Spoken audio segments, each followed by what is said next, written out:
Do you have a scenario you always run through your head just for fun, to the point that you have it planned out to perfection? Everyone has one. What they'd do if they won the lottery, the perfect bank robbery, zombie survival plans. Well, mine was always the classic deal with the devil. I wasn't obsessed per se. It just started off when I was bored at work, and I daydreamed about what I'd wished for if given the chance. Except, it wouldn't be given away. With him, there's always a catch. The classic monkey's paw wish. At least, that's how it's always portrayed.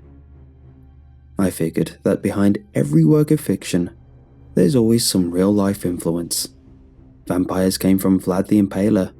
Unicorns came from travelers seeing an obscure deer from an odd angle.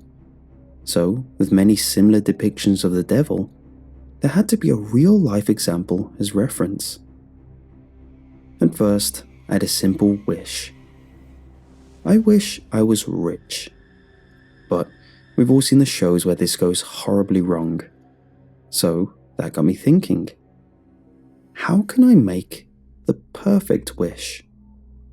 Well, that wish doesn't secure me physically, so the phrasing evolved to, I wish I was rich, and that I can't be harmed physically because of it. That's one stipulation down. But what else could go wrong, I thought. And the more I thought, the more I realized. A lot. Eventually, I settled on this monster of a wish. I wish I was financially rich with relevant current money, money which cannot be stolen, and my loved ones and myself cannot be harmed because of it, during which the devil or any of his associates can't interfere with my life or the life of my loved ones to detriment the wish. In doing so, would forfeit an extra wish to rectify the situation. If legality issues are caused by the wish's wealth, the devil promises to represent me legally to continue the lifespan of the wish. If I decide the wish is not satisfactory, I can recall back to the point in which the deal is made for free. That last bit was a stroke of genius on my part. A huge reset switch, in case everything went sour. It was during one of my daydreams when I was called into my manager's office. In the meeting room was sat a lot of the company's partners, something which did not happen every day, which signified the severity of the situation. They'd be calling various people from the office in periodically through the week, yet no one knew why. What happened next was the most tense meeting of my life. They went through many documents, listed out massive company losses, and read out various co-workers' testimonies, all pointing at a few accounting mistakes I'd made which snowballed into a huge blunder. I tried to answer everything the best I could, about how I didn't know, and how it was a small oversight. But that was all the confession they needed, and they let me go.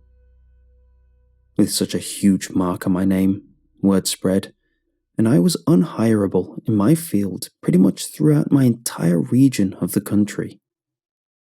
Even other jobs which weren't 100% related, I'd mysteriously get let down after a background check. My savings weren't in the best of shape when I had a job, and it was looking like I wouldn't last long without a new source of income. This is when I was driven to the most desperate of measures. On top of the countless hours I spent scouring the web for a job, I also spent some of my free time, as embarrassing as it is to admit, looking for ways to contact the devil. With all the time I put into my plan, it became a possible escape route in the back of my head. That, or the delusional surfaced after the mental breakdowns became more frequent. This was as hard as you might expect, as a lot of the posts I found were edgy teens searching the same query, or roleplayers acting like they succeeded and were trying to sell the answer, or playing out like they did succeed and were now doing an AMA while possessed. I was getting nowhere, fast, on both fronts. Desperate times called for desperate measures, and I was at rock bottom. I was applying for jobs as low as being a cleaner, a far fall from grace for me, and I was squirting pentagrams of my carpet with ketchup and screaming chants in broken dead languages. I'll never know which one it was, but to my shock and surprise, one of them worked. The visage that appeared in front of me was oddly cliché. He looked rather sharp in the classy suit he was in, and from my time mixing with the upper crust, I knew a good suit when I saw one. This suit was perfect. His figure was the ideal body type for a trustworthy CEO, above 6 foot too. I grasped his outstretched hand, and he gave a firm and confident handshake. I tried to keep composed, however, his aura made me wobbly and lose all demeanour of confidence. He spoke first and smoothly. "So, what is your wish?" Well, it sounded like everything I thought about the devil was true. But I sneered in the back of my head as I thought, if he was expecting an easy time, he came to the wrong person. Without hesitation, I started to spout the rehearsed plan I had been thinking of for the better part of a few years. I went over all the clauses, ensuring my total safety, and even started to ad-lib extra parts on the fly. I was on a roll. When I finished, we were left in silence.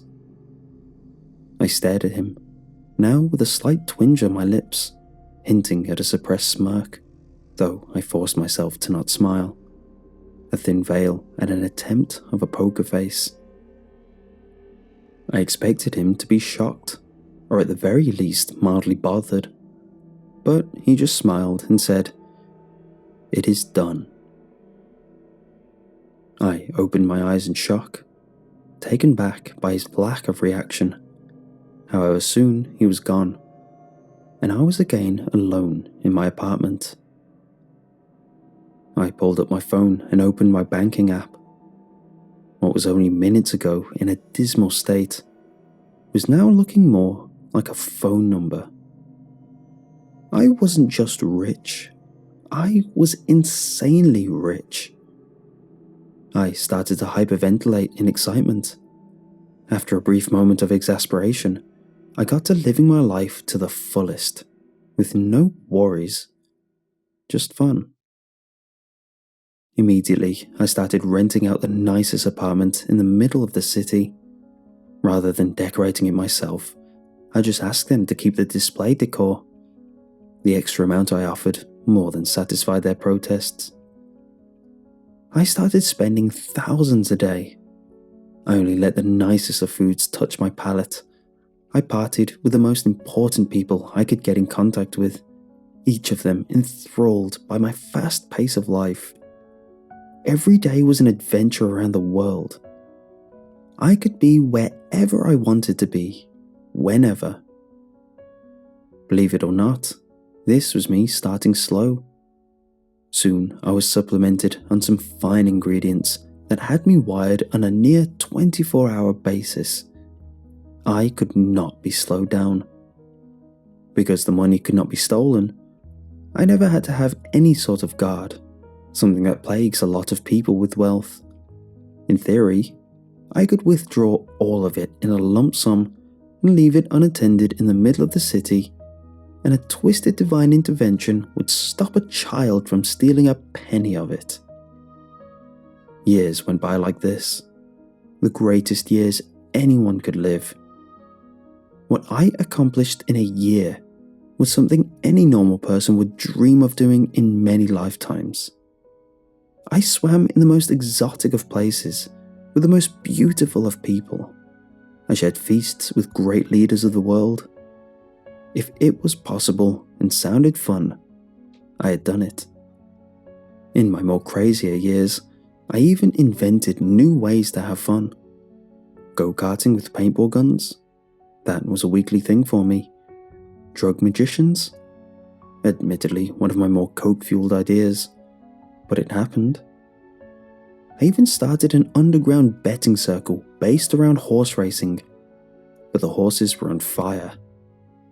So many horses died. Damn, that was fun. Looking back, I'm surprised an idea didn't backfire sooner. But as you can imagine, when you push the limits on what's possible, one of them did. What's upsetting was how inane of an idea the one that blew up in my face was. It started with me offering money to one guy in one of my many friend groups to down a drink. A simple concept, done by a lot of people in their party years. Well, this evolved. Later, I told him I'd give him money to try walk on his hands. He couldn't, but man, it was funny watching him try. While walking to the next nightclub, I saw a stop sign. All I did was offer to pay him an obscene amount to run headfirst into the sign. Well, he really wanted the money, so he made it convincing. He ran headfirst, full speed, into the red. With a loud thunk, he dropped to the floor. We were howling, easily up there in the funniest things I'd ever witnessed. Soon we were around him, shaking him awake, all through tears of laughter. Then this turned to jostling, which became violent slapping. Nothing. No amount of physical abuse was getting him up. We eventually called an ambulance, who pronounced him dead on arrival. Broke his neck on impact apparently. Died instantly. The case started as involuntary manslaughter. The whole group were getting prosecuted. However, they all soon turned on me, testifying against me, and pinning it all on me. It turned from a group of involuntary manslaughter to just me seeing a heavy sentence of second-degree murder. I wasn't having it, so I called for help. I scraped pentagrams around my cell. I chanted whatever vaguely devilish things I could think of, and called upon him to return, so I could ream his ass. Midway through a guard screaming at me to shut up, he froze. And in that still time, the devil himself showed up outside my cage. I jostled him, accusing him of interfering. I told him how I saw it, that it was too convenient that he died so easily, that he obviously had a hand in this whole ordeal, and that it was against the contract for him to do so. He simply responded that he was innocent, how I was simply unlucky. I stopped after that and contemplated my options. I ran through my wish over and over in my head. No matter how much I dragged my brain through, I always remembered every part of my wish, and one part stood out. If legality issues are caused by the wish's wealth, the devil promises to represent me legally to continue the lifespan of the wish. I remember coming up with this one when I figured he'd give me corrupt money. However, it applied here too. He rubbed his perfect jawline for a second, before agreeing, snapped his fingers, and was gone. I didn't know what to do, so I just waited until the dreaded court date. When the time came, I stood there, not sure of what to expect. However, right on time, in he came, dressed in a smart-as-ever suit, now accompanied with a briefcase. What happened next was above my head. He started simple, refuting evidence and breaking down inconsistencies in testimonies, and then he started hitting old laws that probably hadn't been called upon in centuries. By the end of it, what was supposed to be an open and shut case soon turned to a confused mess where they had no choice but to let me go and to only pay a large fine. I was back, and the fun would go on. I was soon back to my old ways, until I saw something which made me sick. My bank balance was no longer 8 digits. It was now only 6. This put me below the 1 million threshold. I know that sounds like a lot to most, but when some weeks of insane activities can cost you as much as 100k, 1 million is not a lot left at all. I checked over and over where it had all gone, to see if the devil was playing games with me, or if someone else had a hand in this. However, each time I checked, the accounts added up. I'd spent most of it. This wasn't good. I pulled half of it out for investments, started with safe stocks, seeing small margins of growth. However, at best, it was only making me a basic living wage. That wasn't good enough. I wanted more. Slowing down was a concept I could not even comprehend at this point. I took the other half and started wildly investing. This went great. Until it didn't. That's something I learnt fast about investments. It's basically just high-profile gambling. And I had no idea what I was doing.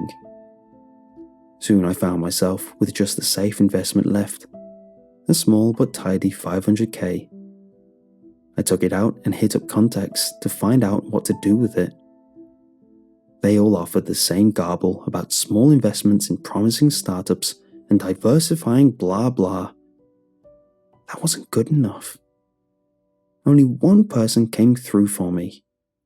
He told me of an underground investment ring which deals with volatile stocks. However, these were the guys who made it work. These were the guys who would invest heavy on penny stocks and sell it when it went to 2p stocks. Double in profit in one day? Sign me up. I had to pitch my case for why they should include me. However, when I showed them the money, they were interested. I was on the fast track to making it all back. 500k turned to 800k. 800k turned to 1.2 million. They were all taken back at how much I sank in. 100%. I didn't mess around. They only dipped their toes in. I was all in. Soon I was borrowing money from each of them to put more in. I figured the more I put in, the more I'd get out. Added up, I now had 1.5 million. This turned to 2 million easily. A few more and I'd be ready to have some fun again. Maybe I'd buy an island this time. Or maybe a resort. These thoughts came crashing down with the economy. At first, I put everything in a stock selling at 4p a share. Rather than rise slightly, it dipped to 3p. No worry, I thought. Maybe it would go up tomorrow. It didn't. Now 2p. My tidy 2 million was now 1 million. Okay, I thought. I can wait for it to go back to 3p and sell and get a little back. I didn't. At 3p, I waited for it to even out, seeing if I could break even. And on that weekend, the company announced liquidation. It was gone. It was all gone. I was left with nothing. However, I was even wrong about that. I wasn't left with nothing.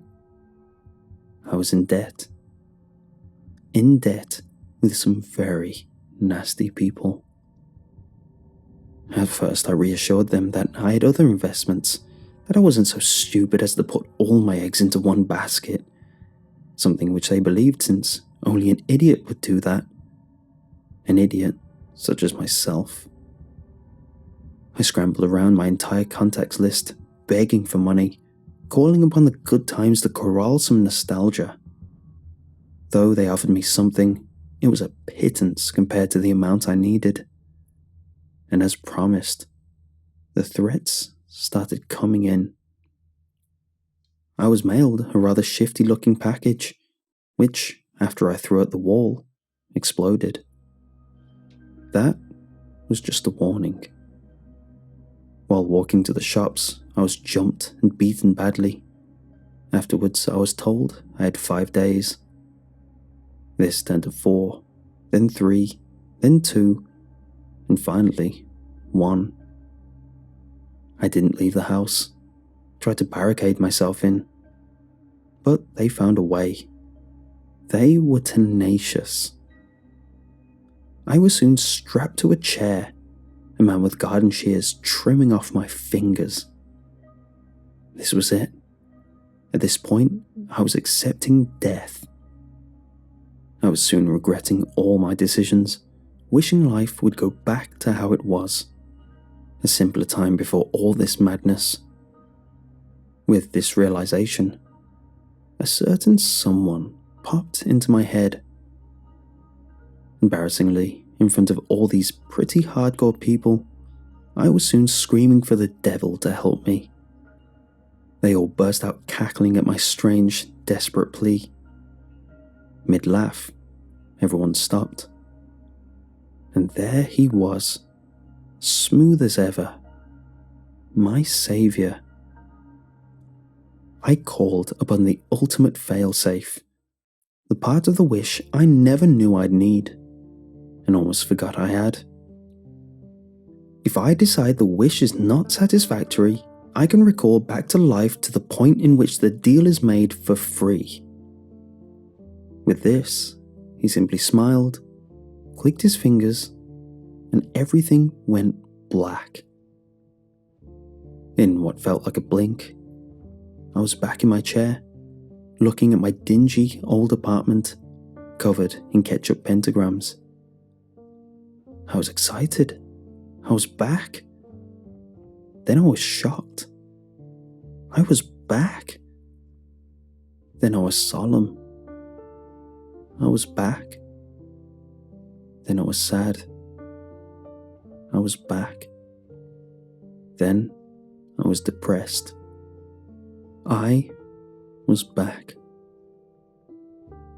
I scrambled for the ketchup and plastered my apartment in various demonic symbols I'd found online. I chanted out everything I could remember and more. The devil wasn't coming back. I realize I never summoned him. He preyed on me in my time of weakness. He has given me a taste of the ultimate life of pleasure, a life I will never have, making this life a life I don't want to live. Years of such intense happiness is something I can never forget. A ghost which would follow me everywhere I go in this mundane, grey husk of a life. That's something I don't want to do. This is a warning. Never make a deal with the devil, no matter how prepared you are. The devil has won. He always wins.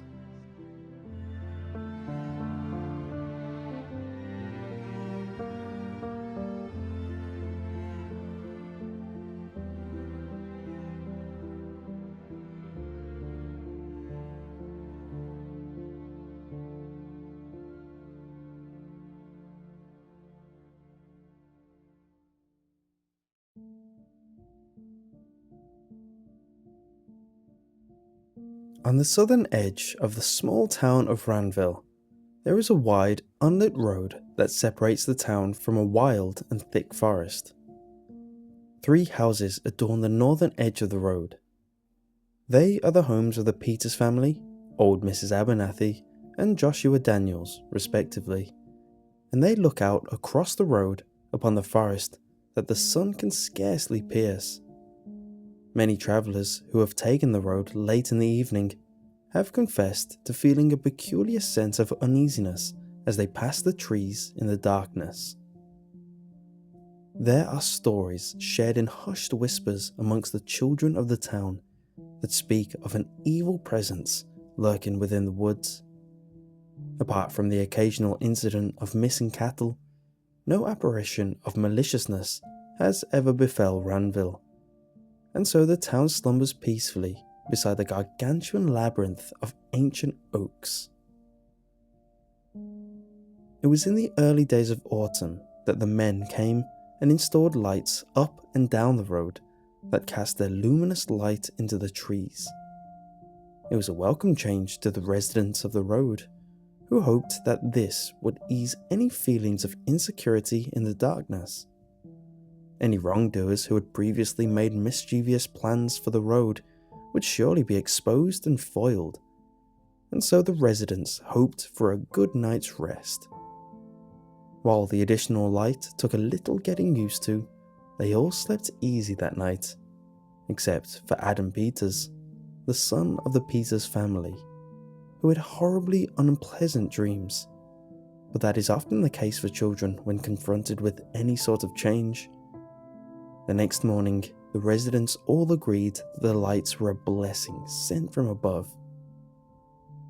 On the third night after the arrival of the lights, Mrs. Abernathy sat in a chair by the window, reading from a book. She was always of restless spirit, so it was not an uncommon occurrence for her to stay up until the first rays of sun peeked up from the horizon. On this particular evening, the clock had just passed 1, and her mind had begun to drift from her literature. She looked out of a window upon the illuminated street. Everything seemed much clearer to her, and she took some small pleasure in watching the trees creak ever so slightly in the wind. The leaves engaged in subtle, ritualistic dances, and the branches swayed unsteadily. Then something caught her eye. Some bushes that didn't match the natural rhythm the others seemed to share. It could have easily been some nocturnal animal of the wild attending to his business, and yet Mrs. Abernathy felt uneasy. Perhaps it was the result of her imagination, captivated by late-night reading, but she could swear she felt that the more she watched the disturbance, the more she felt that she was being watched herself. Slightly disturbed by the ordeal, she drew the blinds and returned to a book in an effort to take her mind elsewhere. By the time morning came, she had forgotten all about her late-night observations. As the sun was beginning to set the following evening, Adam Peters was playing alone on the road.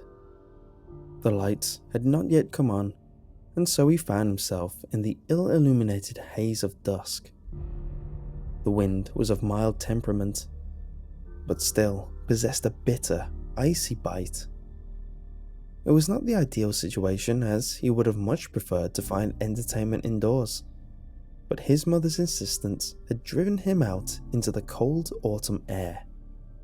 He was eagerly anticipating the moment that the lights would spring to life and his mother would fetch him to return indoors. The hours of play had been almost entirely devoid of fun, and were replaced by a mysterious sense of uncertainty. He was without an inkling of doubt that something was not as it should be, and yet he could not fathom what it could be. His dreams of late had been terrible in nature, and he suspected that this was influencing his mood. As he sat in reflection, he began to feel the hairs on his neck stand up. Adam felt the all too familiar sensation of someone standing directly behind him. He immediately turned himself around to discover there was nobody there. This was perplexing to Adam, as he was certain he could sense the presence of another person. He scanned the neighbouring houses, and there was no visible signs of any other residents going about their business outdoors. Just as he was beginning to doubt himself, he heard the voice of his mother calling for him. He was relieved that he would be able to return to the comfort of his home, and stood up at once.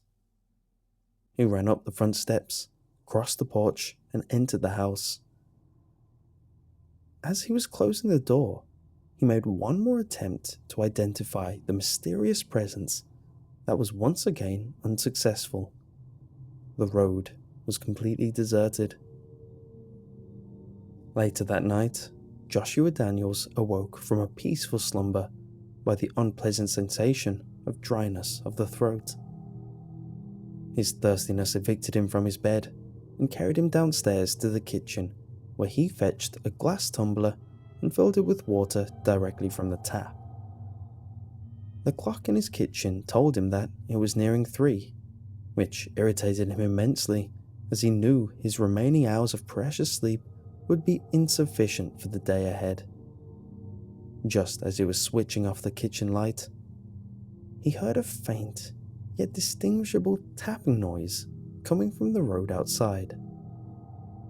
He was intrigued and unsettled by the noise coming at such a late hour. In his freshly awakened state, it took him a little more time before he came to a realization about the nature of the noise. He was hearing the sound of footsteps crossing the road as they got increasingly closer to the side of his home. A looming sense of dread grasped him and held him in place, as it was an almost unheard of occurrence for someone to be walking the road this hour. The footsteps stopped, and Joshua remained petrified in his kitchen for several minutes until he was able to muster the courage to approach the window. It took a great deal of bravery to pull back the blind and peer out into the newly lightened road. However, his bravery offered him little in the way of answers. There was not a single person that Joshua could see anywhere in the gardens, or the road, or the forest. He hastily made his way to his door to ensure that it was locked. He then made his way upstairs to spend the hours until the sun rose with the light on, convincing himself that he had been imagining the whole event. It was the unfamiliar coldness of her house that awoke Anne Peters the next morning. Immediately, she sprung from her bed to investigate why her house felt so alien to her. She walked down the stairs and was at once struck by the alarming sight of the front door wide open to the elements. The feeling of her security being so harshly violated was enough to bring her to tears. Making her way over to the door, she began to notice strange marks on the floor. They were violent indents into the wood, as if someone had attempted to maintain a grip to the floor while resisting some pulling force. In an instant of pure fear, Anna knew exactly what had happened. She let out a deafening scream that woke most of the town. Her husband appeared to her aid within moments, and through uncontrollable bursts of tears, she pleaded him to check on Adam's room. When he entered his son's room, he confirmed the darkest fears of his wife.